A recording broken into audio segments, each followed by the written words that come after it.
Bismillahirrahmanirrahim. Assalamualaikum warahmatullahi wabarakatuh.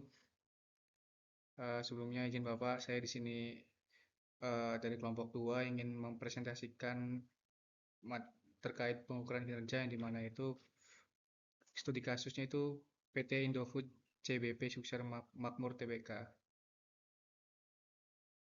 Dari pendahuluan mungkin yang dimana itu ada PT Indofood itu merupakan salah satu perusahaan manufaktur yang besar yang sudah dikenal di mana-mana, yang termasuk tuh ada bahan olahan rempah-rempah, minuman dan lainnya. PT Indofood juga mempunyai tenaga kerja yang berkualitas, yang mempunyai kompetensi tenaga kerja yang baik, dan hal ini juga menjadikan suatu perusahaan Indofood itu menjadi perusahaan yang memiliki persaingan yang tinggi dengan perusahaan sejenis lainnya. Persaingan yang tinggi bagi perusahaan Indofood juga berarti perusahaan itu harus mempunyai kinerja yang lebih baik dari Indofood itu dan fokus dan apakah perusahaan tersebut itu berjalan sesuai dengan tujuan yang telah ditetapkan atau malah menyimpang dari tujuan yang ada. Untuk itu perusahaan juga perlu mengukur yang dimana itu kinerja perusahaan dengan menggunakan balance scorecard yang dimana itu agar perusahaan mampu bersaing dan tetap berumur panjang karena perusahaan juga perlu meningkatkan kinerja yang ada. Di sini mungkin ada beberapa rancangan yang sudah dibuat untuk pengukuran kinerja PT Indofood PP Sukses Makmur TBK yang dimana itu ada perspektif, tujuan strategis, KPI, satuan, target, frekuensi, dan sumber dana. Yang dimana yang pertama itu ada perspektif, kita mengambil dari perspektif keuangan. Jadi perspektif keuangan ini tujuannya yang paling utama itu menjaga profitabilitas dan efisiensi, yang dimana itu KPI-nya itu ada margin dan laba bersih, terus satuannya itu persentase, targetnya itu kurang lebih 15%, frekuensinya kuartalan, dan sumber dana itu laporan keuangan, dan masih termasuk keuangan itu yang dimana ada biaya produksi per unit mie, satuannya itu rupiah, targetnya itu kurang lebih 500 sampai 1000 rupiah, dan frekuensinya itu bulanan, dan sumber dananya itu pada divisi produksi. Terus berikutnya ada pelanggan yang dimana itu tujuannya yang sudah pasti itu meningkatkan kepuasan pelanggan dan loyalitas dengan KPI-nya itu pakai skor CSAT atau Customer Satisfaction Score, yang dimana itu satuannya skalanya 1 sampai 5, targetnya itu kurang lebih 4,2, dan frekuensinya kuartalnya itu, dan sumber dananya itu yang dimana itu ada survei dari konsumen itu sendiri, masih termasuk kepuasan pelanggan di mana ada meningkatkan kepuasan pelanggan dan loyalitas.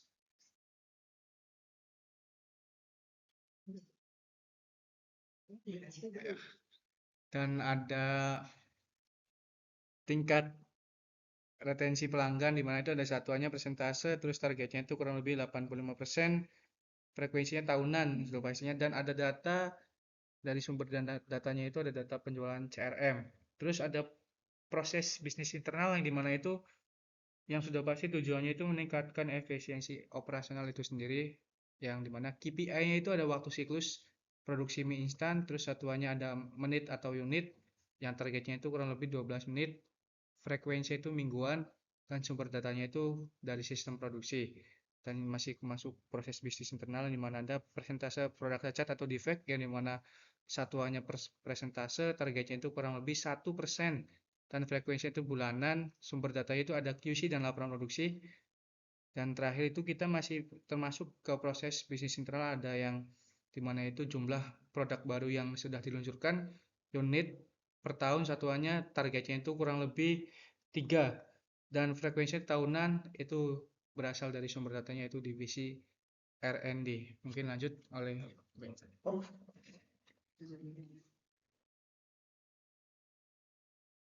Tujuan strategis, sasaran jangka panjang yang ingin dicapai oleh unit organisasi biasanya selaras dengan visi misi dan strategi perusahaan atau instansi.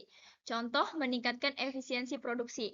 Untuk KPI, Key Performance Indicator, indikator kunci yang digunakan untuk mengukur pencapaian tujuan strategis, KPI harus spesifik, terukur, dan relevan. Contoh, biaya produksi per unit, skor kepuasan pelanggan atau CSAT.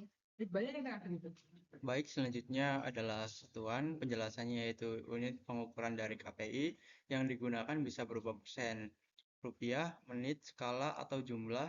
Contoh persen untuk margin laba, menit untuk waktu produksi, skalanya 1-5 untuk kepuasan. Selanjutnya ada kolom target, penjelasannya yaitu nilai atau standar yang ingin dicapai untuk setiap KPI. Target harus realistis dan berbasis data, historis atau benchmarking. Contoh lebih besar sama dengan 4,2% untuk skor CSAT yaitu kurang dari 1000 untuk biaya produksi per unit. Oke,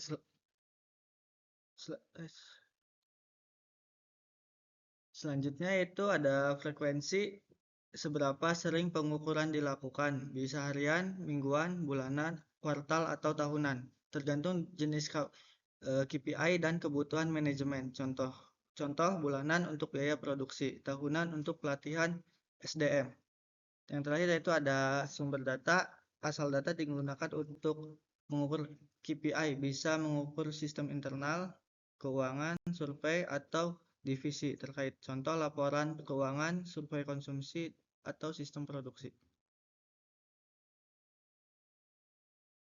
Kemudian apa itu CSAT? CSAT adalah singkatan dari Customer Satisfaction Score, yaitu metrik yang menunjukkan seberapa puas pelanggan setelah berinteraksi dengan produk, layanan, atau proses tertentu. Biasanya diukur dengan pertanyaan sederhana seperti misalnya seberapa puas saya dengan layanan yang diberikan hari ini. Jawabannya ialah bisa diberikan dalam skala 1-5 atau 1-10.